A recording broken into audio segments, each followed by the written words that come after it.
What's going on? You're tuning into The Engine on YouTube. Johnny Fogel alongside Nick Falk and Nick Freeman. We're not in the radio station today, but we will be back there, I believe, in a week or two. But, that doesn't really matter right now. Today we're going to be talking about NFL awards in this episode. We're going to be talking about college football recap, national championship game that happened on Monday. We're going to be talking about it on a Friday, and it is Football Friday. So we're going to be talking about the conference championship games that are going to be happening on Sunday, the AFC and the NFC. We'll get to that in a little bit. But before we start that, we're going to talk about our NFL awards. We did our All-Pro votes. Make sure you check out that video if you didn't. Enough said. Nick Freeman, who's your NFL MVP? Well, so we'll start it out. Our awards we're doing today are MVP, Offensive Player of the Year, Defensive Player of the Year, Offensive Rookie of the Year, Defensive Rookie of the Year, Comeback Player of the Year, and Coach of the Year. Pretty general. That's pretty much what the NFL does. Yep. We also did do our All-Pro yesterday, another award segment. Yep. Starting out at MVP, I went with Lamar Jackson. I think he's clearly the front runner. He had over 3,100 passing yards, led the league in passing touchdowns, 1,200 rushing yards. Incredible. He led this Ravens team to 14-2. Yeah. Just an amazing year, and he really seemed to pull away with that MVP vote as the season went on. Do you disagree? I totally don't disagree. I don't disagree because, the MVP award has pretty much just become who had the best season, like from a quarterback perspective, except that one year that Adrian Peterson was 9 yards away from breaking the rushing record. I think that he obviously was the best quarterback like this year. Nobody's going to disagree with that, but I think the most valuable player, I talked about this yesterday in the All-Pro video, is Russell Wilson. Russell Wilson has been carrying the Seahawks team on his back. I agree with you that it's Lamar Jackson, but Russell Wilson seems like the actual most valuable player. I agree with you because the Ravens also did everything in Lamar Jackson's favor. He had almost every advantage to succeed this year. So, Russell Wilson definitely carried the team more. I'm not saying that Lamar's not a special player. I think Lamar's incredible. I think Patrick Mahomes and Russell Wilson are more talented quarterbacks. And Lamar is a better roster than Seattle by so much. And I'm not saying that anybody could have done the job he did. I'm not saying that. But I think even with RG3, their backup quarterback, they probably could have made the playoffs with the amount of talent that they have. There was a lot of roster. execution. I don't know if I'd go that far. Lamar had a really special season. Yeah. But I understand what you're saying. If you throw Russell Wilson into that Ravens system, he's probably going to have an incredible year just like Lamar Jackson. But Lamar Jackson did. He was the guy in the Ravens system, and he did put up historic numbers, broke the rushing record for a quarterback by a decent margin, was still a great passer, had the passing touchdown high this year with 36. Yep. So he definitely is deserving of the MVP vote. It really is just a question of how you define most valuable player. And usually it's just best quarterback season. But that's what it's been recently. Yeah. Moving on to Defensive Player of the Year. Nick Freeman, who do you have? I went Aaron Donald. Wow. Yeah. That's right. Stephon Gilmore has been the front runner, but I think Aaron Donald at that defensive front position is so versatile. He's the best defender in the NFL. He creates a ton of havoc on every offensive line. You need to plan so much to guard him. He had 12.5 sacks this year, which is amazing for a defensive tackle. Yeah. We're just used to Aaron Donald getting 20 last year, which makes no sense. He's double teamed every play. He's really unstoppable against guards, against tackles, rushing on the outside, stopping inside. I think it really actually wasn't close to me. I know a lot of people had Stephon Gilmore, but I think he's by far the best defensive player in the game right now. 2 years ago when he did win Defensive Player of the Year in 2017, he only had 11 sacks. Yeah. And everyone was making it seem like you can't have MVP with this many sacks, but the way he just runs this defense is special. I think I have to take Stephon Gilmore, and I understand that, but did he win Defensive Player of the Year last year, Aaron Donald? Yeah. Yeah, exactly. So, he didn't fall off. Obviously, I think he's probably the best player in the NFL. That's kind of like a crazy thing to say, but based off talent alone... Are you talking about Aaron Donald? I think Aaron Donald, based off talent alone, might be the best player in the NFL. But that's not really what this is about. I think I'm taking Stephon Gilmore. Stephon Gilmore, even though it's different positions, I find had a more impressive season just based off what he's able to do to some of the top receivers, most notably Amari Cooper, just completely shutting down Amari Cooper and just other receivers throughout the year. This was the best defense in the NFL. Maybe not towards the end of the year, but the Patriots defense was dominant and he was one of the leaders, and I think I have to take Stephon Gilmore. He gave up a QBR that I believe was under 40, which is ridiculous. Yeah. Shut down corner all season. I understand the Stephon Gilmore pick. He also had 6 interceptions, but I think that it's a great pick because the corners really never get Defensive Player of the Year. So he was by far the best corner. I wouldn't go there. That's kind of my argument. I think he is only slightly better than Tre'Davious White and Richard Sherman this season throughout the whole year. Stephon Gilmore just got more credit. Also, this Patriots defense is the secondary is so strong that they only need Stephon Gilmore well, I'm not going to say they only need him, but he does have help with other guys, Yeah. which some cornerbacks don't have. I think I would agree with that, but I also think that it's harder to like decipher talent in cornerbacks than compared to defensive For sure. linemen, because you can't see dominance in quarterbacks. I think if TJ Watt hadn't gotten hurt, we'd probably be talking about TJ Watt in the Defensive Player of the Year category. But he did get hurt. I think TJ Watt's definitely going to be competing for that award. How many next year. games did TJ Watt miss? I think I only missed like 2. But still, I mean, It does a lot for your it does a defensive lot, player, or you for know. an award. But whatever.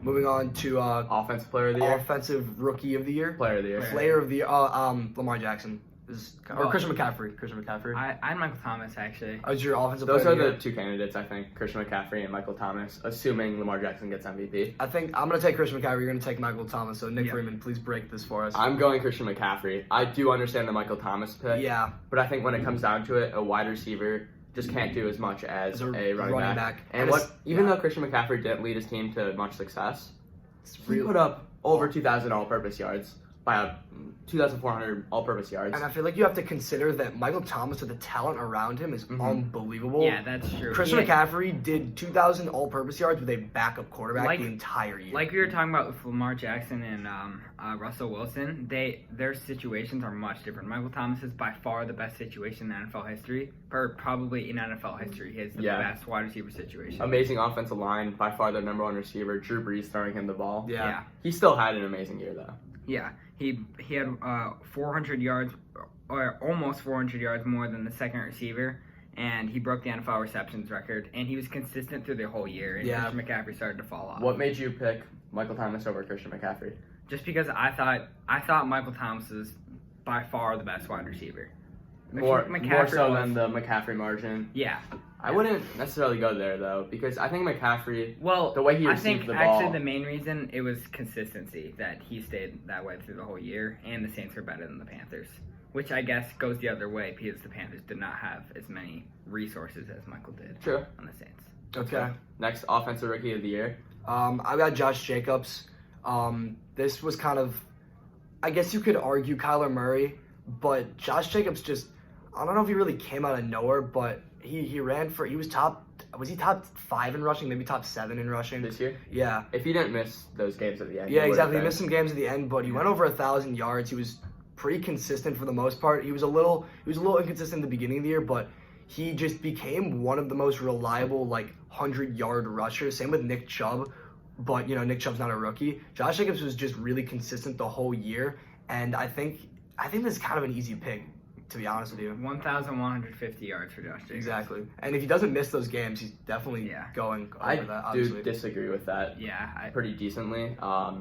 Josh Jacobs is a running back, first off. Yeah. Where once you get a college running back who was solid in college and play him in an NFL system with a much improved offensive line, I think it's... I mean, he was at Alabama. Yeah. Yes, that's true. But he was getting insane statistics at Alabama for how much he played. For how much he played, yeah. Okay.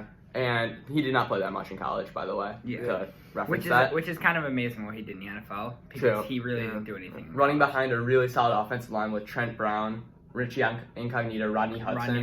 Yeah. Actually, it was a really great offensive line this year. And I thought my pick, I went Kyler Murray. His statistics might have not been as good. He still had really solid stats, over 3,000 passing yards and over 500 yards rushing, which was a bit of a surprise when I saw that. Yeah. He's been a really mobile quarterback.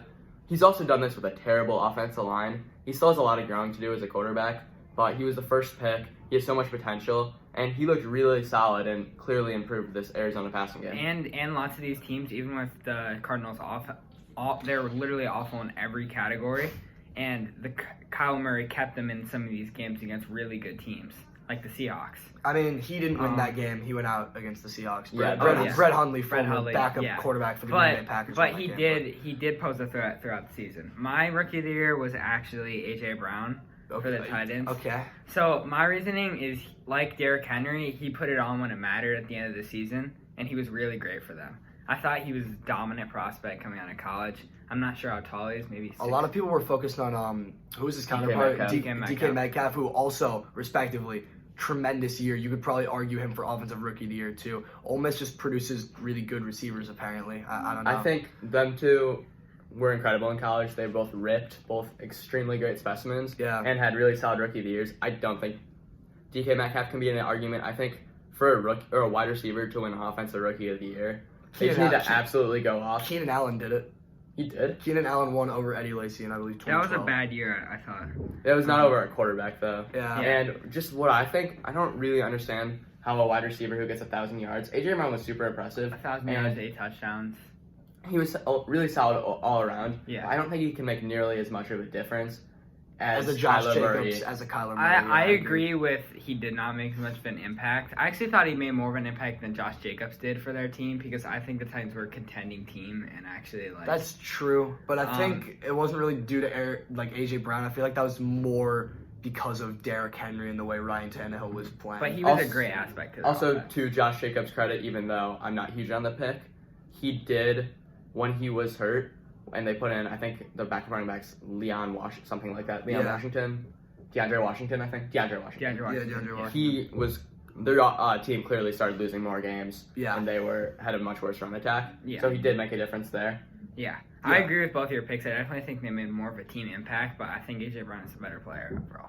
All right, moving on to Defensive Rookie of the Year. This is kind of a no-brainer to me. I've got Nick Bosa, 49ers out of Ohio State. I have Nick Bosa also. I don't think there's an argument to be made. I have Nick Bosa too. He was dominant all season, especially in the beginning of the year. He's going to contend for Defensive Player of the Year for years to come. He's unbelievable. Same with Joey Bosa. They're such athletic players. They're just unbelievable. Mm-hmm. Yeah, he had 9 sacks. 9 sacks this And year. he had a couple forced fumbles and picks. Yeah. He also had a was great. touchdown, and you could just see the immediate difference he made on the San Francisco team. Yeah. Once they had a great edge rusher. Yeah. He's not just a great edge rusher too. He's one of those J.J. Watt types where he can just do everything that an edge rusher should be able to do. Yeah. He's good in coverage, really good. He's really good against the run. He's just so versatile, and I'm so excited to see what he can become. Yeah. Plus, he went to Ohio State, which makes me sad, but he sat out some of it. And you're seeing these Ohio State edge rushers just dominate. Yeah. Yeah, it's just how it is. I mean, whatever, unanimous. Moving on to Coach of the Year. Nick Freeman, who do you have? I have John Harbaugh.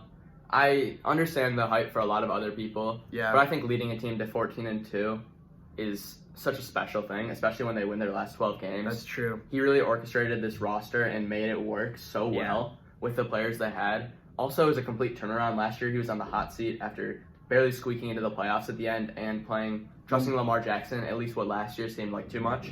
Yeah. But he proved everybody wrong because he was clearly right about Lamar Jackson. He was that guy. I mean, it's not judged off of the playoffs. If it was judged off the playoffs, John Harbaugh probably wouldn't win this award. I definitely for me, John Harbaugh, like you said, like organizing the team, totally revolutionizing the team, organizing it around Lamar Jackson. Really, no other coach has done this in this way before. So I thought it was easy for me to pick John Harbaugh. The main knock on John Harbaugh is he does not call plays, and Greg Roman does.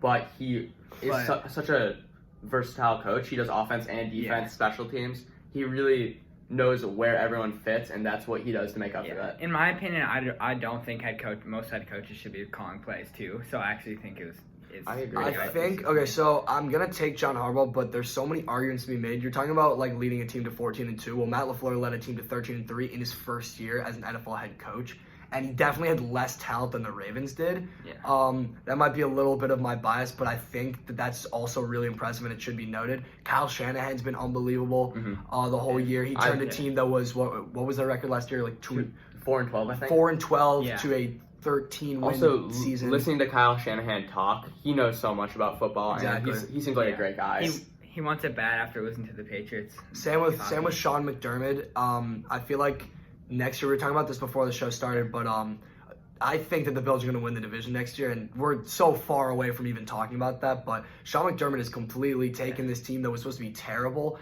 like last year, and now they're a playoff team, and now they're going to be contending for the division with the dynasty that seems like they're on the brinks of not being a dynasty anymore. Cross our fingers. Let's cross our fingers, yeah. But so we all have John Harbaugh. Yeah. But there was hype for other guys. Can't Moving sleep on on. Mike Tomlin, by the way. True. He overperformed a little this year. And for our last pick, comeback player of the year, who do you got, Nick?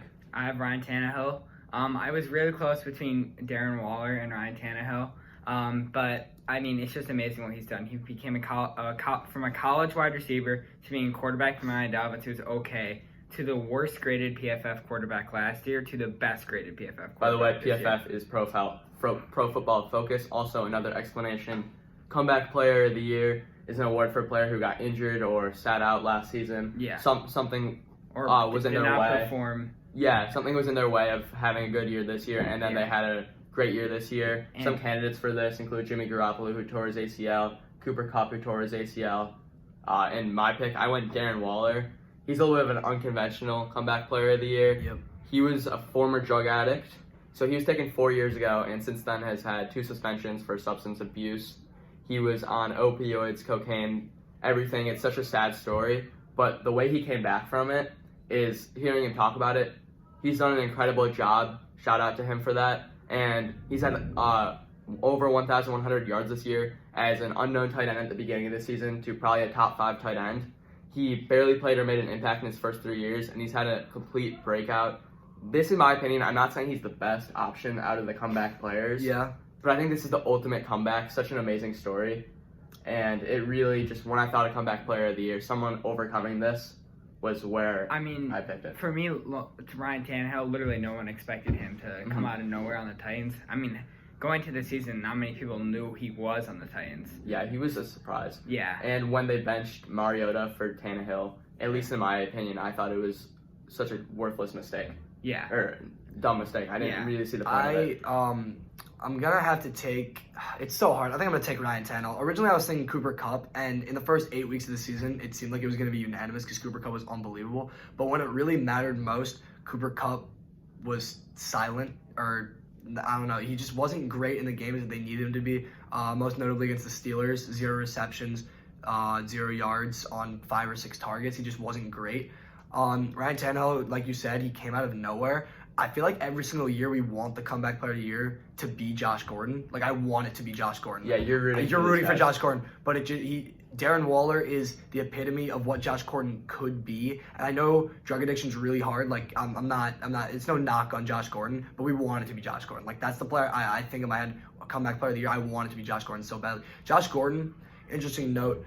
The year that he got in trouble for drug addiction and alcohol, had 1,800 yards and 18 touchdowns. It's one of the most unbelievable seasons. On an awful team. On an awful team that went 7-9 with Brian Hoyer as his quarterback, and he didn't play a single game sober. One of the best seasons in receiving history. It's unbelievable. Back to this year's awards, though. You went Ryan Tannehill as your guy. Surprising here to see it. Probably the front runner for comeback player of the year is Jimmy Garoppolo. Yeah. Who led the 49ers to 13-3. None of us picked him. Any mannerism? It's the defense. Honestly, I mean, we'll talk about it in our next episode or next video, but this team's completely dominated by the defense. It's so dominated. I'll leave a little bit of that for. It's not really close to me. I think Ryan Tannehill had a much greater impact, and he's a much better quarterback than Jimmy Garoppolo is. I think he's at most a slightly better quarterback than Garoppolo, and I would actually take Garoppolo over Ryan Tannehill. Maybe at least talent-wise, because I think Tannehill has to do less with Derrick Henry. I would disagree with that. I think because Derrick Henry, it's one-dimensional. Like, you can't throw it off to Derrick Henry in the backfield. Yep. Okay. All right, that concludes our NFL award ceremony. Check out the next video. Maybe it'll be in the description. Maybe it'll just be the next video queued up. But we're going to be talking about, I think, college football now and then conference championships after that. All right. Thank you. Thank you.